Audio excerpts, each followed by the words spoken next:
Down the ages past, Allah sent His messengers to deliver humankind from darkness to light.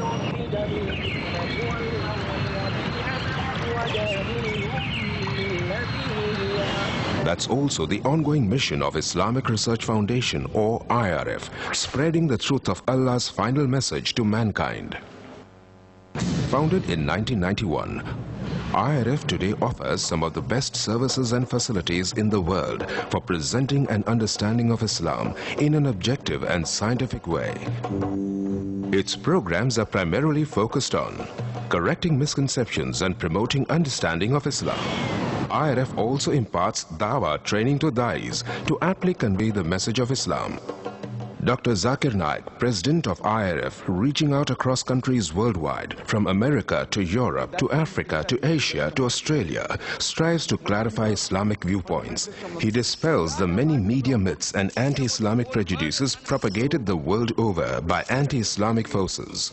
IRF today is creating a change in the hearts and minds of millions of Muslims and non-Muslims worldwide towards a proper understanding and respect for Islam. Have a question or doubt about Islam and its teachings? Now you know. One of the best resource centers to get convincing answers from is Islamic Research Foundation, Mumbai, India. For more information, log on to our website www.irf.net.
मोहतरम जगत गुरु शंकराचार्य जी से गुजारिश है कि वो अपनी तस्सुरात पेश करें। ओम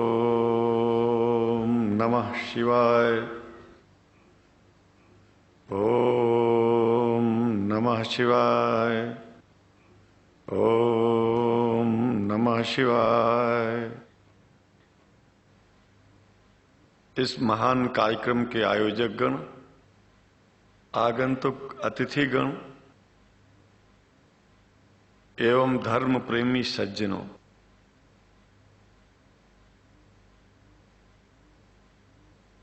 भगवान की जब कृपा होती है तो कभी धर्म की सच्चाई को जानने का अवसर मिलता है। मुसलमानों के बीच में लगातार कई वर्षों से हम जा रहे हैं और भारतवर्ष में एक नई प्रथा का प्रारंभ किया मैंने कि जब जगत गुरु शंकराचार्य भी मुसलमानों के बीच में जाकर के उनके प्रेम को समझ सके और इस्लाम की सच्चाई को जान करके इस्लाम को सारी दुनिया में एक इंसानियत का सबसे बड़ा पाठ सिखाने वाला धर्म मानने के लिए लोगों को समझावे।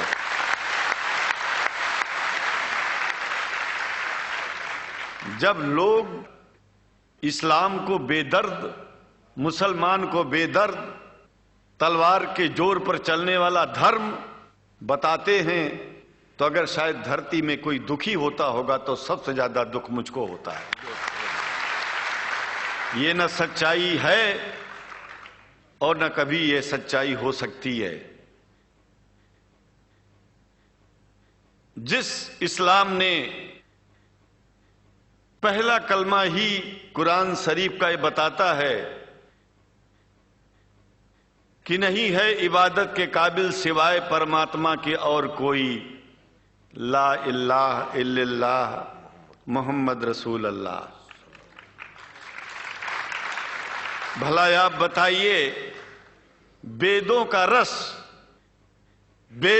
रस निचोड़ करके मोहम्मद साहब ने परमात्मा की इबादत करके परमात्मा के पैगाम को एक ही कलमे में दे दिया। इससे बड़ा ग्रंथ दुनिया में और क्या हो सकता है?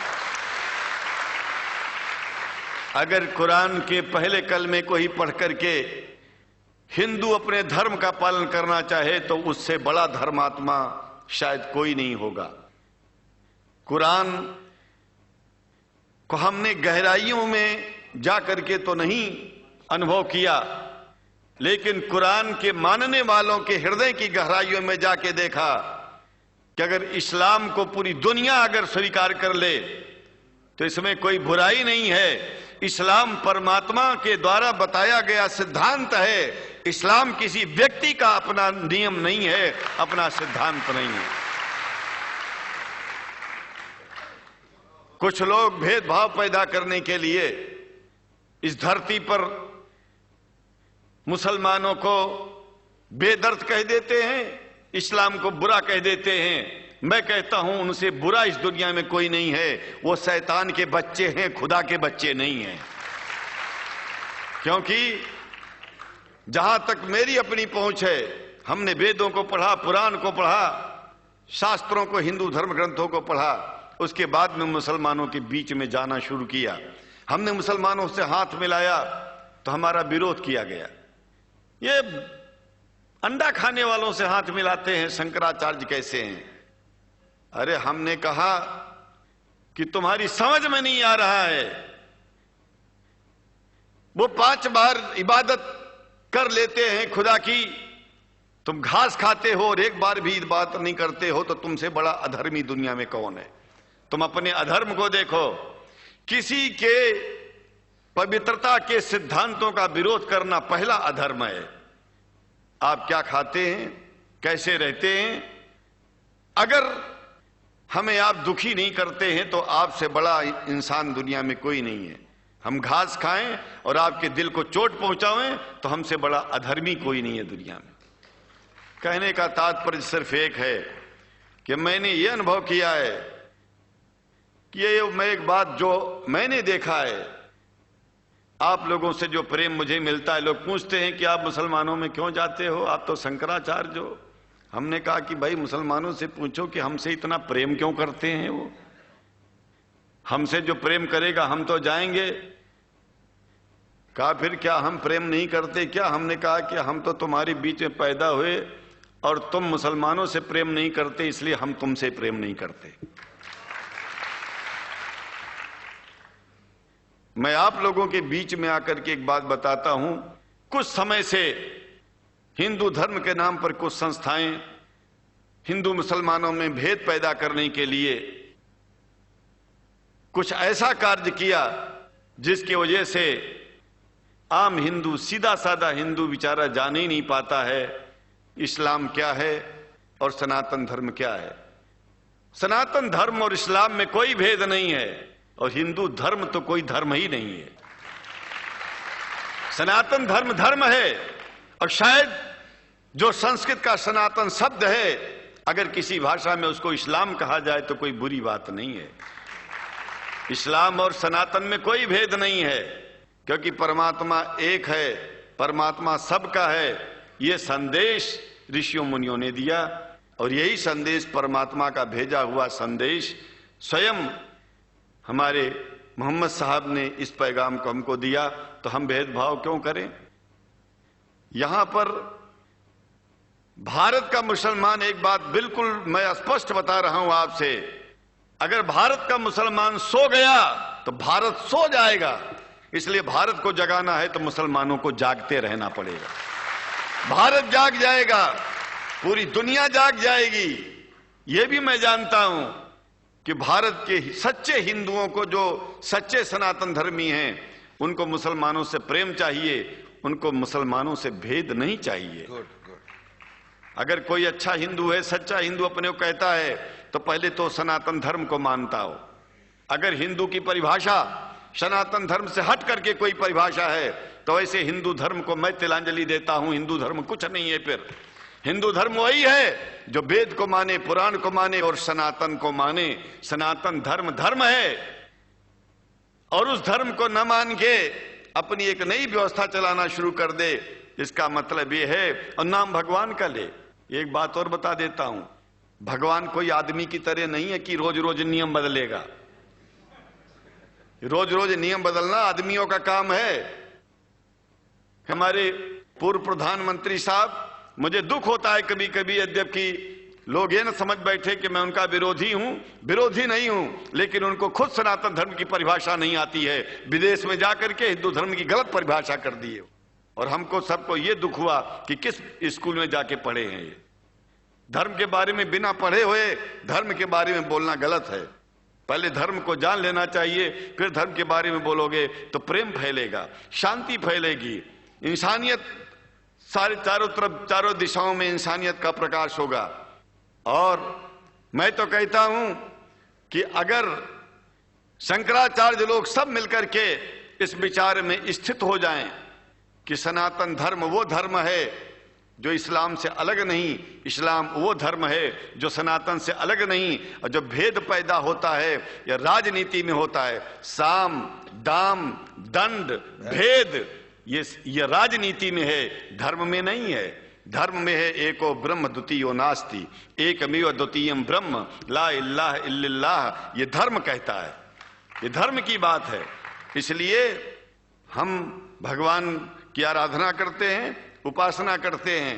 परमात्मा एक है, और परमात्मा बार बार नियम नहीं बदलता कि धरती पर इंसान बदलते जा रहे हैं तो परमात्मा अपना नियम बदलता चला जा रहा है। ये एक बात याद रखिएगा, जब से शुरुआत हुई होगी और जब तक ये दुनिया रहेगी, ईश्वर का सिद्धांत एक था, एक है, एक ही रहेगा। मानने वाले आपस में भेद पैदा करें तो इसमें उसका कोई दोष नहीं है। दोष तो उन लोगों का है जो लोग भेद पैदा करके प्रतिष्ठा पाना चाहते हैं। खास करके इतना जान लीजिए, धर्म भेद को मिटाता है और राजनीति भेद को बढ़ाती है। राजनीति का स्तर केवल राष्ट्र की व्यवस्था तक है, और धर्म पूरे विश्व के लिए है। राजनीति से केवल आप देश का हित कर सकते हैं, लेकिन अगर विश्व का हित करना चाहते हैं तो धर्म की आवश्यकता है। और वो धर्म कुरान में स्पष्ट रूप से अच्छी तरह से समझाया गया है, बताया गया है। हमें हिंदी की कुरान भी प्राप्त है, उपलब्ध है, आज अंग्रेजी की भी मिल गई है। और हम तो चाहते हैं, हाँ, कुरान शरीफ सारी दुनिया में अगर इस ग्रंथ को पहुंचाया जाए, और पहुंचाना चाहिए। मैं तो मुसलमानों से एक जरूर बात कहूंगा कि आप लोग एक चीज का ध्यान दें, आपके पड़ोस में जिस भी भाषा को जानने वाला व्यक्ति रहता हो, जिस भी भाषा को, कोशिश कीजिए कि आप इस कुरान जैसे पवित्र ग्रंथ को उसको उसकी भाषा में पहुंचाइए। और मेरी समझ में सारी दुनिया में एक कुरान पहुंचेगा तो सारी दुनिया में शांति होगी, सारी दुनिया में अमन होगा, और सारी दुनिया में ऐसे ही इतने प्रेमियों के बीच में शंकराचार्य को पहुंचने में और बोलने में कोई दिक्कत नहीं होगी, संकोच नहीं होगा। आप लोग भी निडर हो जाइए, आप लोग भी संकोच छोड़िए। हम जानते हैं कभी कभी संकोच में, कभी कभी इस देश के कुछ जो फिरका परस्त लोग हैं, उनकी उल्टी सीधी योजनाओं में हम लोग एक दूसरे से मिल नहीं पाते। हम हाथ पसारे हुए आपके सामने खड़े हैं, आए हैं, हम आपको गले से लगा रहे हैं, लगाते हैं, दिल भी मिलाएंगे, गला भी मिलाएंगे, और जरूरत पड़ गई तो आप लोगों के लिए दिल कटाने की और सिर कटाने की जरूरत पड़ जाए तो इस्लाम की रक्षा के लिए शंकराचार्य आपका साथ देगा। क्योंकि शंकराचार्य जानते हैं इस्लाम धोखा नहीं है, शंकराचार्य जानते हैं इस्लाम बर्बादी का रास्ता नहीं है। शंकराचार्य को पता है कि जो वेद में लिखा है वही कुरान में लिखा है, इसलिए हमारा धर्म नहीं छूटेगा, हमारा धर्म और आगे बढ़ेगा। अगर हम मुसलमानों को अपना सगा मानते हैं तो मुसलमान परमात्मा का बनाया है, आदमी का नहीं। हिंदू जो अपने को कहते हैं वो भी जान लें कि वो परमात्मा के बनाए हैं, तो मुसलमानों से भेदभाव करना बंद कर दें और हमारी तरह सबसे प्रेम करें। डॉक्टर लखनायत साहब, देखिए मैं अपरिचित था, जानता नहीं था, और मैं बड़ा प्रसन्न हूं कि वो समय निकाले और यहाँ आए। उनको तो मैं धन्यवाद क्या दूं, मैं तो ये चाहूंगा कि परमात्मा उनको शक्ति दे कि हम लोगों को सबको ऐसे ही सुंदर दिव्य बड़ी सभाओं में संबोधित करते हुए और हम लोगों के ऊपर वो स्वयं कृपा बनाए रखें और हम उनके साथ रहेंगे, जहां भी जरूरत होगी सदा जीवन में उनका साथ देते रहेंगे। इन्हीं शब्दों के साथ जीवन में अब जब भी याद करेंगे, जब तक मेरा शरीर है, हम आपकी सभाओं में आते रहेंगे। ओम शांति ही शांति ही शांति। शुक्रिया और अल्लाह ताला शंकराचार्य जी को हिदायत फरमाए। हज़रात, अभी थोड़ी ही देर में सवाल जवाब का सिलसिला शुरू होगा इंशाअल्लाह। उससे पहले मैं बहुत ही अदब से गुजारिश करूंगा मोहतरम जनाब रोशन लाल आर्य जी से, जो आर्य समाज के सदर हैं, कि वो बहुत ही मुख्तसर वक्त में 5-7 मिनट में अपने तासुरात बयान फरमा दें।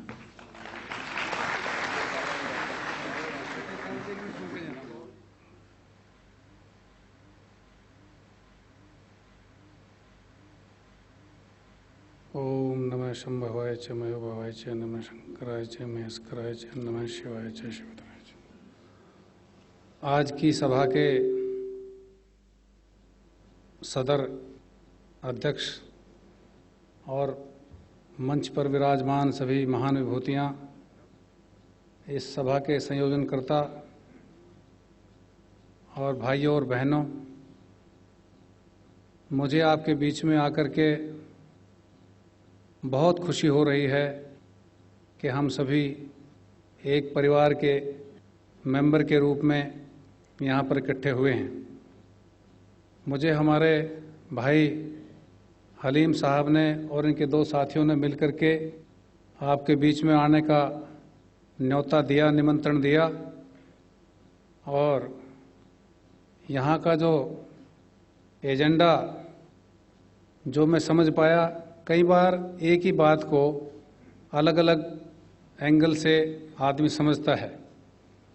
जैसे यहाँ ये पीछे लिखा है मिसकंसेप्शंस एंड क्लैरिफिकेशंस इस्लाम के बारे में, तो मैंने किसी और दृष्टिकोण से उसको समझा था।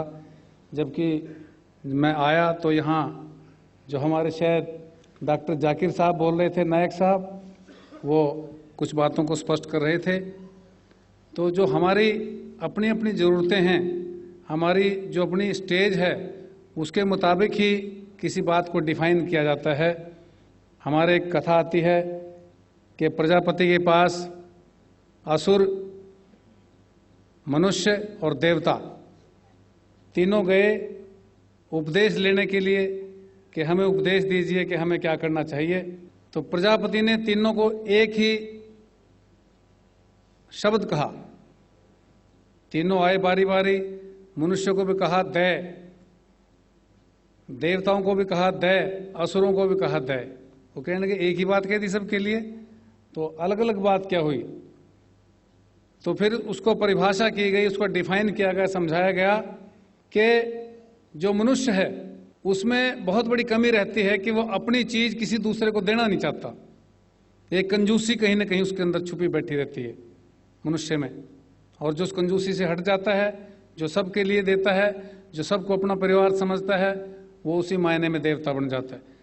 तो मनुष्य को दया का मतलब ये समझाया गया, मैं सूक्ष्म शब्दों में कहना चाहता हूं, कम शब्दों में, कि जो मनुष्य को दया का अर्थ दिया गया वह है दान।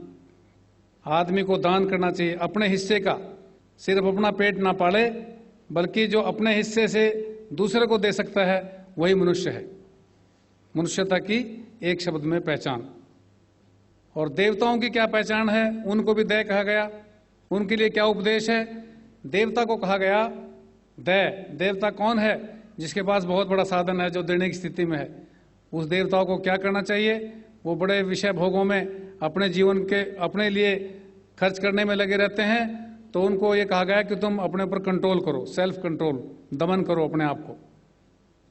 और जो असुर प्रवृत्ति के हैं उनके लिए क्या कहा गया, वही दया शब्द। उस दया का क्या मतलब है कि जो क्रूरता है उसको छोड़ के और दया भाव आए। तो ये जो तीनों चीज हैं ये उसी प्रकरण में मैं कह गया। और जैसे ये पीछे बातें लिखी थी, मेरे पास जो कार्ड आया मिसकंसेप्शंस, तो पता नहीं मुझे कुछ झटका सा लगा। मैंने कहा इस्लाम और इस्लाम के बारे में मिसकंसेप्शन किसको, कौन है जिसको मिसकंसेप्शन है इस्लाम के बारे में, मैं जानना चाहता हूं। और क्लैरिफिकेशन, इस्लाम इतना बड़ा धर्म, इतना बड़ा झंडा, वो क्लैरिफिकेशन देगा किसके सामने देगा? कौन सी अदालत है जो उसका क्लैरिफिकेशन लेना चाहती है? कौन माई का लाल है जो उसकी देशभक्ति पर उंगली उठाना चाहता है? कौन माई का लाल है जो उसके धर्म के सिद्धांतों पर शक करता है? कोई अदालत लगा के पूछना चाहता है, कोई वारंट जारी करना चाहता है? कौन है दुनिया के अंदर ऐसा अज्ञानी व्यक्ति जो ये जानना चाहता है कि इस्लाम आए और हाजिर हो और हमें बताया कि तुम्हारे अंदर ये कमी है, ये कमी है, ये गलती है, वो गलती है? तो जो मैंने समझा मैंने कह दिया। तो मुझे नहीं पता किस प्रकरण में मैंने समझा और किस प्रकरण में मैंने कह दिया। तो मुझे बड़ा कड़वा सा लगा। जो मुझे कार्ड लेके दोनों साथी आए, मुझे इनके ऊपर गुस्सा आया। अरे मैं कहा ये क्यों छपवा दिया? क्या बात, कोई अपराध की वृत्ति है? कोई डर रहे हैं किसी से? किससे डर रहे हैं? क्या हमारे ऊपर कोई आरोप पत्र, चार्जशीट जारी की है किसी ने? तो इस्लाम एक ईश्वर का हुक्म है, भगवान का आदेश है। और मैं एक बात कहना चाहता हूं, छोटी सी बात है, सबके समझ में आने वाली बात है। जब आदमी बीमार होता है और उसको डॉक्टर के पास ले जा रहे होते हैं और डॉक्टर उसकी तकलीफ दूर करना चाहता है, तो क्या डॉक्टर का धर्म, क्या डॉक्टर की जाति या गोद पूछते हैं कि डॉक्टर ने कहाँ पढ़ाई की, ये पूछते हैं? सिर्फ इस बात की चिंता रहती है कोई मेरे मरीज को बचा ले, कोई इसको मरने से बचा ले। इस बात पर नजर पूरे परिवार की रहती है और किसी बात की नहीं रहती। और आज इस दुनिया को बचाने के लिए इस्लाम ने बहुत बड़ा रोल किया है। आज बहुत बड़ा रोल इसके सामने है। बहुत बड़ी चुनौती का जवाब इस्लाम को आगे बढ़कर देना पड़ेगा। एक जब ये अपने डॉक्टर जाकिर साहब बोल रहे थे तो आदमी सोचता भी रहता है ना, आदमी के अंदर फाउंटेन की तरह से दिमाग है आदमी का। तो जब मेरे ये कह रहे थे कि भाई अमेरिका में, घटिया सी बात है वैसे, पर घटिया को बढ़िया तरीके से कहना चाहता हूँ कि अमेरिका में 2000 पता नहीं, हम इतनी देर से बैठे हैं, इतने में इतने रेप हो गए होंगे। इन्होंने एक बात कही, तो ये तो खैर एक बड़ी एक बीमारी है, आदमी की कमजोरी है, आदमी की गिरावट है। रेप करना एक इंसान का महापशुता नीचता का कार्य है। पशु को कहना, पशु को अपमान करना है। उसको कुत्ता कहेंगे तो कुत्ता एतराज उठा देगा, ये ऐसा क्यों कह दिया। तो मैं ये कहना चाहता हूं, वैसे मेरे मन में आई, भाई ये तो आपने सोच लिया कि अमेरिका में इतने रेप होते हैं। क्या आपने कोई ऐसा देश देखा जो देश दूसरे देशों का रेप करता है? अमेरिका अपने आप में एक रेप का प्रतीक है। इराक के अंदर क्या कर दिया। और क्या कहना चाहता है, आज अमेरिका की नजर में तमाम दुनिया के लोग हैं, अपने आप को थानेदार समझ करके किसी की भी गर्दन मुर्गे की तरह पकड़ के कहना चाहता है इसमें ये गलती। भाई मैं तो जानता नहीं, मैंने बेचारे को देखा नहीं कभी, सद्दाम हुसैन को, कोई ना मेरा रिश्तेदार है, मैं फोटो फाटो देखी होगी उसके एक आध बार, पर मैं पूछना था तो मेरे दिल में बड़ा दर्द उठता है। अरे तुमने कहा उसके पास रासायनिक हथियार हैं, उसके पास इस्लामिक बम है, उसके पास पता नहीं क्या है क्या नहीं है, उसके पास जादू टोना है, और उसको पकड़ के कैद कर लिया। अरे तो किसी के बारे में कह दो, ये तो कह दो मनमोहन सिंह के पास रासायनिक हथियार हैं, कल मनमोहन सिंह को पकड़ लो, कल मुशर्रफ को पकड़ लो, लंका वाली बेचारी वो कुमार तुंगे है, उसको कह दो ये भी जादूगरनी है, इसको पकड़ लो। तो ये सारी दुनिया के लोगों को, और एक बात हमारे शंकराचार्य महाराज ने कही कि सबको ये जो भाषा समझता हो उसको कुरान शरीफ दी जानी चाहिए। और मैं कहना चाहता हूं आपको कि पकड़ लो गर्दन बुश की, उसको रटवाओ पहले तो कुरान शरीफ। किसी भाषा में समझता हो भाषा में, नहीं तो गांव वाली भाषा में, जैसे भी समझा सकते हो समझाओ। तो एक बात ये मैं कहना चाहता हूं कि एक तो हमारा लेवल है शरीर का, एक हमारा लेवल है ऊपर आत्मा का, जो रूहानी जिसको कहते हैं। और जो रूहानी रूप है उसमें आदमी जब ऊंचा उठता है, जैसे आप लोग जहाज में सब तकरीबन यहाँ बैठे हैं, बहुत से लोग जहाज में गए होंगे, बाकी जाने वाले होंगे, जा भी सकते हैं, कोई दिक्कत नहीं है। तो जहाज में जब आप बैठते हैं तो ये जो नदियां हैं, नाले हैं, शहर हैं, और जो ये कारें दिखती हैं, ऐसी दिखती हैं जैसे दिया सलाई माचिस की डिब्बी जा रही हो, बहुत छोटा दिखता है। तो जो आदमी ऊंचा उठता है उसको दुनियावी चीजें, दुनियावी सुख बहुत छोटे दिखते हैं। और जितने भी लोग जो महापुरुष हुए, जो जैसे आज़ादी की लड़ाई लड़ने वाले, जैसे कोई दुनिया का भला करने वाले, जो ऋषि हैं, साधु महात्मा हैं, पीर पैगंबर हैं, ये सब के सब अब नॉर्मल होते हैं। नॉर्मल कौन है? राजी खुशी आदमी जो अपने बच्चे पढ़ने से मतलब रखता है, अपने घर से स्कूल, स्कूल से वापस दुकान, दुकान से वापस खेत में गया, फिर वापस। ये जो दुनिया का भला करने के चक्कर में रहते हैं, ये पूरे के पूरे राजी खुशी नहीं होते दुनिया की भाषा में, ये एक प्रकार के पागल होते हैं। और जो आदमी इतनी ऊंचाई पे उठ जाता है तो इतना बड़े इन पागलों की जरूरत है इस दुनिया को। दरअसल आज दुनिया में जितने भी जो लोग अपने अलावा सोचते हैं, दूसरे के लिए सोचते हैं, दूसरे के लिए करते हैं, दूसरे के लिए बलिदान होने की भावना रखते हैं, तो वही आदमी इस दुनिया का भला कर सकते हैं। और आज जो रूहानी ताकत है, शंकराचार्य महाराज बैठे हैं, बड़े भारी परम विद्वान हैं। मैं तो सिर्फ एक बात का छोटा सा चर्चा करना चाहता हूं कि जो इस्लाम का जो फिलॉसफी है, जो थिंकिंग है, उससे मैं एक बात कहना चाहता हूं सारे जितने धर्मों के मानने वाले लोग हैं कि हमें जितनी भी सिमिलैरिटीज हैं, जितनी भी समानताएं हैं हमारी आपस में, उन पे चर्चा करना चाहिए, उनसे प्रेरणा लेनी चाहिए, और वही हमारा गठबंधन हो सकता है, उसी से हमारा भाईचारा हो सकता है, उसी से हमारा प्यार हो सकता है। और जहां भी हम ये कोशिश करेंगे कि हम ये सिखाने की कोशिश करें कि इस्लाम ने हमारे से ये लिया, उसने हमारे से लिया, फिर तो सींग फंस जाएंगे, टक्कर हो जाएगी। तो टक्कर से बचने का तरीका यह है कि जो सिमिलैरिटीज हैं, जो समानताएं हैं, उनको लेकर के चलें तो भाईचारा होगा। जितनी भी आज दुनिया में बीमारियां, परेशानियां हैं, उन सब को मिलकर के हम दूर कर सकते हैं और जो उसका समाधान कर सकते हैं। और उसमें इस्लाम का बहुत बड़ा गर्व के साथ बहुत बड़ा योगदान है, पतंजल ऋषि का बहुत बड़ा योगदान है, और शंकराचार्य जो हमारे बीच में बैठे हैं, तो मैं इनका इसलिए भी धन्यवाद करना चाहता हूं कि इन्होंने बड़े हौसले के साथ आकर के इस बीच में आपके इस बात को स्वीकार किया कि वो सदा आते रहेंगे, सदा आपके बीच में हाजिर रहेंगे। तो मैं आर्य समाज के बारे में एक बात कहना चाहता हूं कि आर्य समाज के एक सन्यासी हुए स्वामी श्रद्धानंद जी, उन्होंने जामा मस्जिद के ऊपर जब अंग्रेजों का राज था, यहाँ इन्होंने सबसे पहले एक नॉन मुस्लिम के रूप में यहाँ पर उन्होंने भाषण दिया। अंग्रेजों ने उनको गोली से उड़ाने की भी कोशिश की, और उन्होंने यहाँ जो भाईचारे का संदेश दिया। तो मैं आज कहना चाहता हूँ कि एक वक्त की आवाज़ है। आज हिंदू कह करके, मुसलमान कह करके, और बल्कि हिंदू मुसलमान में भी एक और जो गरीब आदमी है ना, वो सारे चाहे हिंदू हैं, चाहे मुसलमान हैं, चाहे सिख हैं, चाहे ईसाई हैं, उनके बीच में एक ऐसी दीवार, एक रेखा बनाई हुई है, उनको पीछे रखा हुआ है। उनको पीने का पानी नहीं मिलता आज देश के अंदर, उनको कोई रोजगार नहीं मिलता। और आज इतने नौजवान इस देश में हैं जिनकी काबिलियत के आधार पर उनकी कहीं सुनवाई नहीं होती। तो करोड़ों समस्याएं हैं, उन सारी समस्याओं को दूर करने के लिए आप लोग इकट्ठे रहेंगे तो इस दुनिया में मांगने से कोई कुछ नहीं देगा।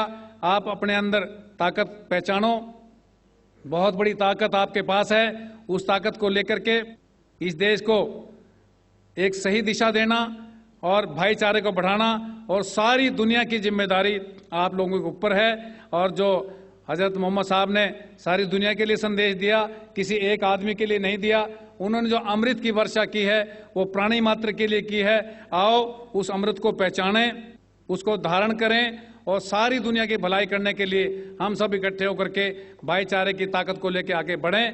तो मैं इन शब्दों के साथ आप सबका आभारी हूं, मुझे बोलने का समय दिया इसके लिए आभारी हूं, और इस प्रोग्राम को कन्वीन किया गया। और आगे भी जब भी कभी इस बात को लेकर के आप इस हाल कमरे में बैठेंगे या इसको लागू करने के लिए कुछ पॉइंट को सड़कों के ऊपर आएंगे या पार्लियामेंट के अंदर जाएंगे या बाहर जाएंगे, हर जगह मैं आपके साथ हूं। बहुत बहुत शुक्रिया।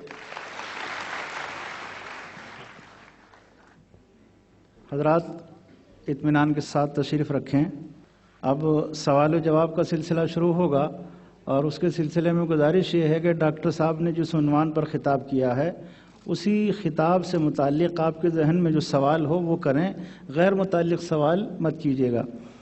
दूसरी बात यह है कि इस जानिब और उस जानिब माइक लगा हुआ है, जिनसे आपको सवाल करना है वो निहायत इत्मीनान के साथ तशरीफ़ लाएं और माइक से सवाल करें, डॉक्टर साहब जवाब देंगे। और इसमें इत्मीनान और सुकून को बरकरार रखें, किसी भी तरह एक दूसरे पर पेशकदमी न करें, बल्कि एक साहब सवाल कर लें, इंतज़ार करें, जब वो सवाल कर चुके हैं, जवाब सुन चुके हैं, तो दूसरे साहब आएँ अपना सवाल करने के लिए। भाई साहब, मान्यवर जाकिर नाइक जी को नमस्कार। मैं लालचंद आर्य, नयाबास आर्य समाज मंदिर से। सबसे पहले मान्यवर रोशनलाल जी से एक सवाल करना चाहता हूँ। स्वामी दयानंद सरस्वती ने जो अपनी जीवनी में लिखे 7 प्रकाश में, उसमें श्री कृष्ण जी को योगी राज श्री कृष्ण का है, जबकि कि उनकी कोई बीवियां नहीं थी, एक के अलावा उनका नाम था रुक्मणी और उनसे ही बच्चा पैदा हुआ था पदुम। इन्होंने एक इल्जाम लगाया आर्य जाति पे कि श्री कृष्ण जी की 11,000 पत्नियां थी। कृपया आप समाधान करें और इसका जवाब आप पूर्ण लें इनसे कि इन्होंने जो इल्जाम लगाया है क्या वो सही है या गलत है। जवाब के लिए इंशाल्लाह मैं हाजिर हूँ। इधर सवाल मुझसे पूछा जाएगा इंशाल्लाह। शंकराचार्य अगर चाहते मैं जवाब के बाद इजाफा करना चाहते हैं मैं उन्हें दे दूंगा इंशाल्लाह। मैं भी तालिब इल्म हूँ अल्हम्दुलिल्लाह, सिर्फ कुरान का नहीं, वेद का भी, महाभारत, रामायण इंशाल्लाह। पहले आपका सवाल दूंगा इंशाल्लाह, बाकी जो शंकराचार्य ने कहा उसका भी जवाब दूंगा। भाई साहब ने कहा कि जो मैंने इल्ज़ाम लगाया कि कृष्ण के 16,000 से ज़्यादा बीवी थी, वो इल्ज़ाम ने वो आपके महाभारत में लिखा हुआ है। और कृष्ण की एक बीवी नहीं, 8 बीवियां थे, 8 बीवियां थे, उसमें से रुक्मणी थी, 8 बीवियां थी। उसके बाद 16,100 जब जंग के हालत के अंदर उनने 16,100 से शादी की। ये लिखा है महाभारत के अंदर अनुशासन पर्व में। मैं आपको हवाला दे रहा हूं। किसी भी धर्म में, किसी भी मजहब में जब आप तकरीर करते हैं, जवाब देते, उसका हवाला होना चाहिए किताब से। मैं कहता हूं या कोई स्वामी कहते या शंकराचार्य कहते, उसकी वैल्यू 0 है।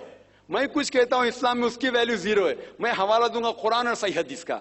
तो मेरे तकरीर में जितनी भी मैंने बात इस्लाम के मुतालिक की, उसका हवाला दी, चैप्टर नंबर सूरह माइदा चैप्टर नंबर 5 वर्स नंबर 1, या सही बुखारी वॉल्यूम नंबर 4 हदीस 46। तो ये जो हवाला मैं दे रहा हूं, ये महाभारत में लिखा हुआ है अनुशासन पर्व में कि श्री कृष्ण ने 16,100 एक साथ में, 8 पहले थे, तो वो 8 को जुड़ के कुल मिला के होते हैं 16,108।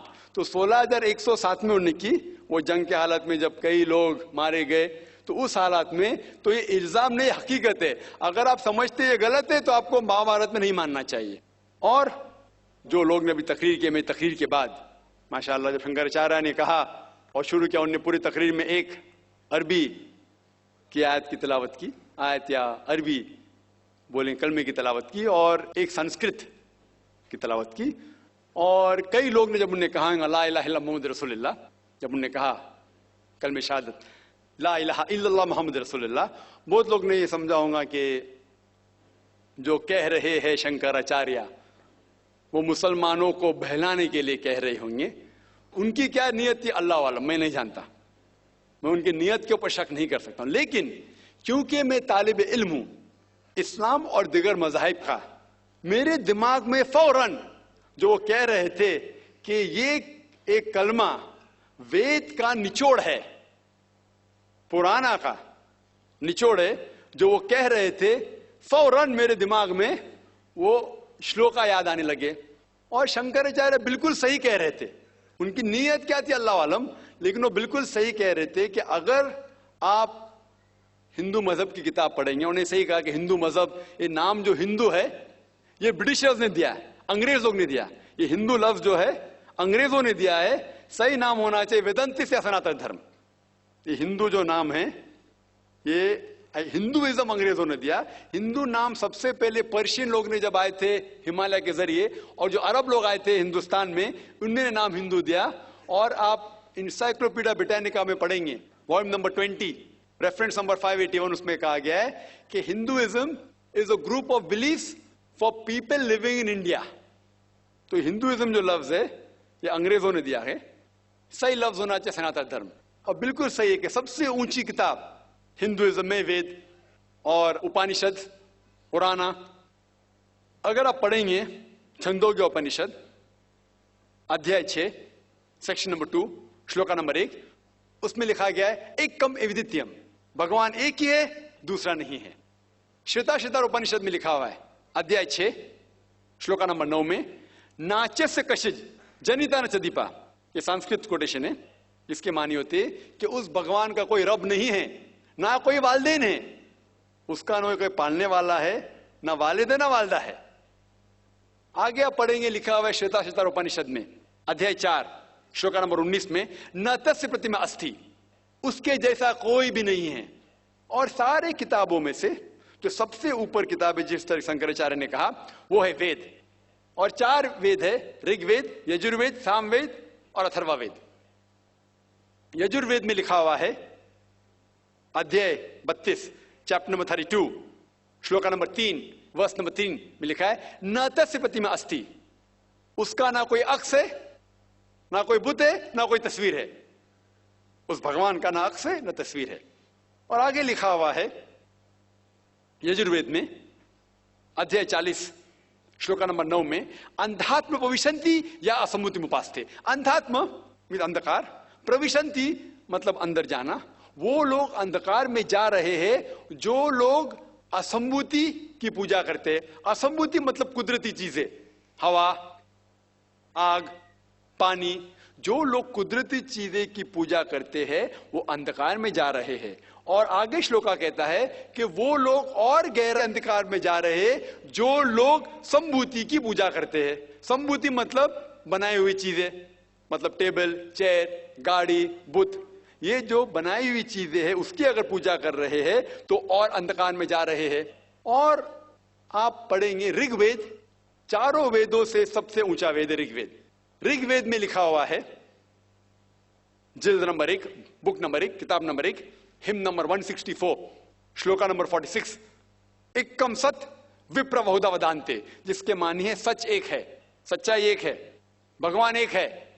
और संत लोग भगवान को मुख्तलिफ नामों से पुकारते हैं, लेकिन भगवान एक है।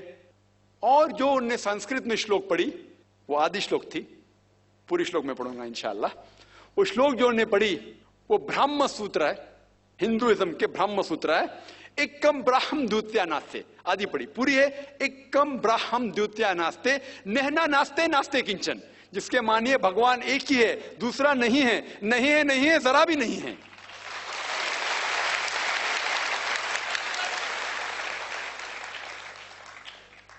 ये पूरा ब्रह्म सूत्र है। वक्त की किल्लत की वजह से उन्हें आधा पढ़ा और मुझे ऐसा लग रहा था जैसे कि उनने मेरी एक तकरीर सुनी जिसका मौजू है similarities between Hinduism and Islam, Hinduism और इस्लाम में यकसानियत।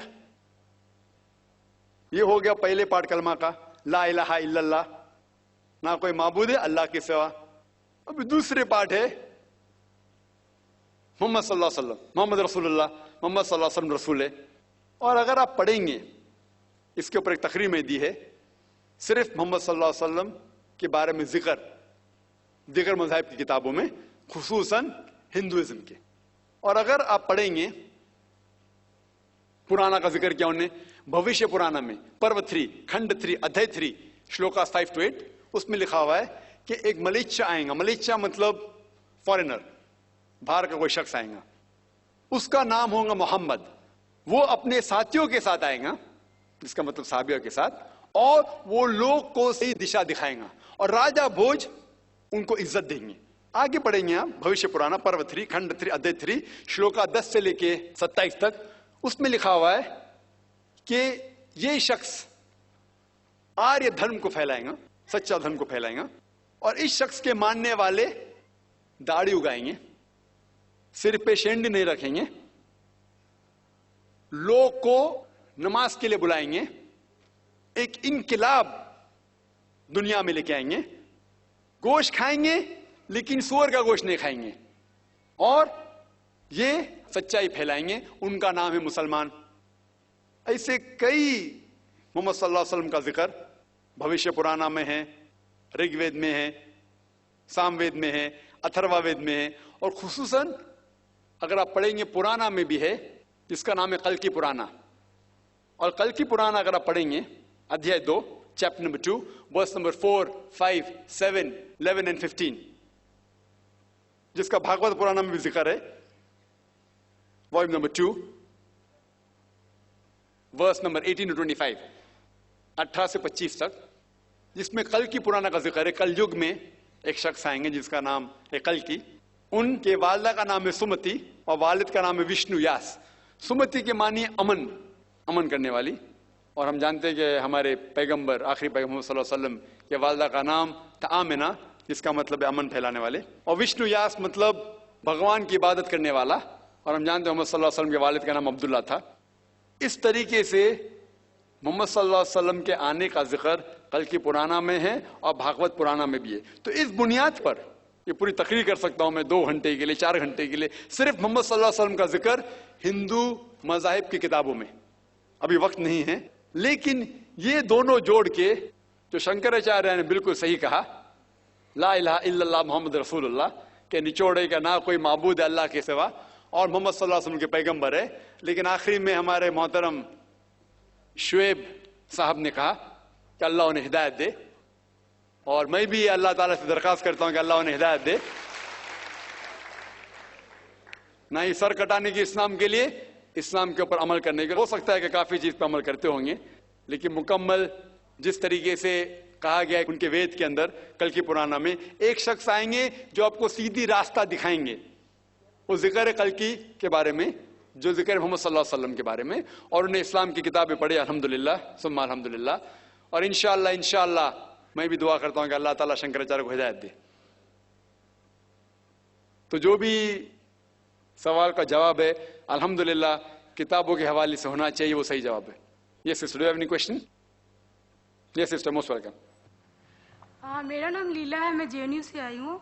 मेरा सवाल आपसे ये है कि आप मुस्लिम, दलित और हिंदू महिला को किस दृष्टिकोण से देखते हैं? और अगर एक ही दृष्टिकोण से देखते हैं तो गुजरात में जो दंगा हुआ उसने मुस्लिम महिलाओं के साथ ही रेप क्यों किया गया पकड़ कर? बहन का सवाल है कि आप मुस्लिम, हिंदू और दलित को किस दृष्टि से देखते हैं, और अगर एक है तो जो गुजरात में सिर्फ मुसलमान महिलाओं के साथ बलात्कार क्यों हुआ? पहला सवाल का जवाब, किस दृष्टि से मैं हिंदू, दलित और मुसलमानों को देखता हूं? इंसान की दृष्टि से, इंसान की दृष्टि से। अल्लाह ताला फरमाते हैं, अल्लाह मतलब कुरान में फरमाते हैं सूरह इसरा में, सूरह नंबर 17 आयत नंबर 70, अल्लाह ताला फरमाते वलक़द कर्रमना बनी आदम, हम हर बनी आदम, हर आदम के औलाद पे करम फरमाए। अल्लाह ताला फरमाते लक़द कर्रमना बनी आदम, हर आदम के औलाद, हर बनी आदम के ऊपर करम फरमाए। चाहे वो अमेरिका में पैदा हो, हिंदुस्तान में हो, सऊदी अरेबिया में हो या इंग्लैंड में हो, चाहे वो काला हो या गोरा हो, चाहे वो औरत हो या आदमी हो, या किस भी मजहब में पैदा हो, समझ के अल्लाह ताला ने हर बनी आदम के ऊपर करम फरमाया। उसके बाद अल्लाह सुब्हाना व तआला ने हिदायत दी किस तरीके से अपनी जिंदगी बसर करना। और जिस तरीके से आपने कहा कि हिंदू मजहब की किताबों का मुताला किया हूं मैंने, अल्हम्दुलिल्लाह। दलित जो है, जैसे कुछ लोग जानते होंगे, बाबा साहब अम्बेडकर मरने के कुछ महीने पहले उन्होंने बुद्धिज्म एक्सेप्ट किया। वो इस्लाम से मुतासिर थे, कुछ मुस्लिम लोगों ने उनका साथ नहीं दिया, तो वो सेकंड मजहब पे गए जो उनके हिसाब से बेहतर था, वो बुद्धिज्म। और जो दलित है वो एक्चुअली देखे जाओ तो न्यू बुद्धिस्ट है। अफसोस की बात है कि दलित भी नहीं जानते कि उनका मजहब क्या है। और जब सेंसस होता है इस इंडिया का, तो दलित को हिंदू में शुमार किया जाता है, जो बिल्कुल गलत है। बाबा साहेब अंबेडकर लगभग 300 मिलियन, 30 करोड़ लोग को, लगभग 30 करोड़ दलित लोग को हिंदू से छुटकारा पाने के लिए, कास्ट सिस्टम से छुटकारा पाने के लिए अलहदा हुए। लेकिन अफसोस की बात है आज के सेंसस में जब हिंदू की गिनती होती है उसमें दलित को भी गिना जाता है, जो बिल्कुल गलत है। दलित हिंदू नहीं है। बाबा साहेब अंबेडकर ने दलित को कास्ट सिस्टम, जात पाती से छुटकारा पाने के लिए उनने बुद्धिज्म एक्सेप्ट किया। इसे कहते हैं नियो बुद्धिस्ट। और अल्हम्दुलिल्लाह सुम्मा अल्हम्दुलिल्लाह बाबा साहेब अंबेडकर की किताब भी मैंने पढ़ा, और अगर आप पढ़ेंगे religions of Hinduism volume number 4, उसके अंदर भी लिखा हुआ है कि कृष्ण के 16,108 बीवियां थी।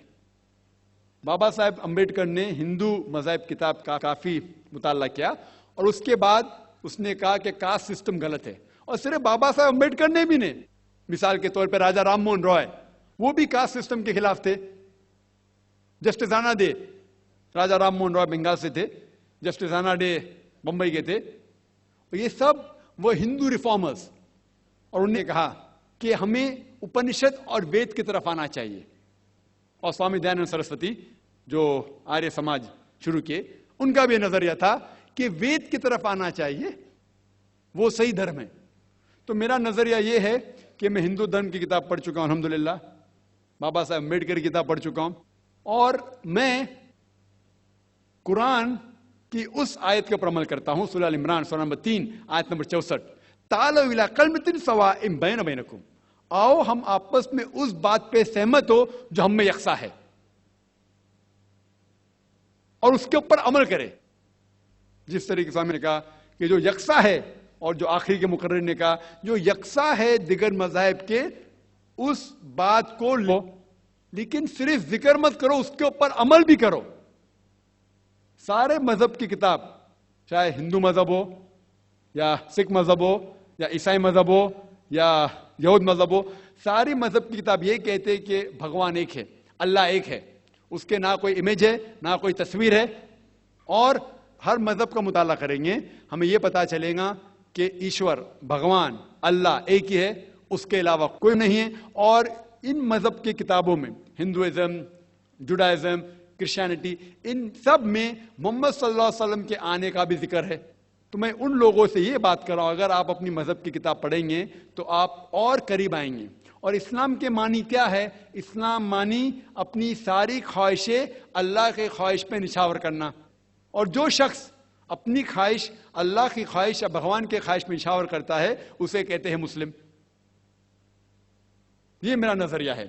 आपका दूसरा सवाल था कि गुजरात में क्यों सिर्फ मुसलमान औरतों के साथ बलात्कार किया गया था, वो आपको उनसे पूछना पड़ेगा, मुझसे नहीं। मैं तो मौजूद नहीं था, मैंने उनसे नहीं कहा। हो सकता है जिस तरीके से शंकराचार्य ने कहा, और मैंने मेरे तकरीर में भी कहा कि ये चीज है पॉलिटिशियन की वजह से। पॉलिटिशियन, ये जो दंगा फसाद जो होता है इस देश में दुनिया में सबसे ज्यादा दंगा फसाद होते, कोई मुल्क में जो दुनिया में दंगा फसाद होते वो हिंदुस्तान नंबर 1।